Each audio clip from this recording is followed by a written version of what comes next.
Have you dropped your phone in water? Don't worry, as we will show you some easy and immediate steps to take after that.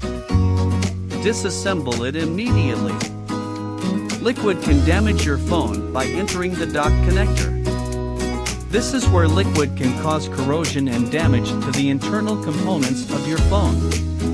To avoid this, make sure that you disassemble your phone immediately when you notice liquid on it. Remove all of the screws in the back and then remove the battery, SIM card, memory card, and any other removable parts. Take off covers. The next step is to take off any case or screen protector that might be on your phone. This will allow to better clean the screen. Wipe off. After this, use a paper towel or cloth to wipe off as much liquid as possible from all sides of your phone. Then use a brush or toothpick to reach into any crevices where liquid might have gotten stuck. These steps will help you to avoid further damage to your phone.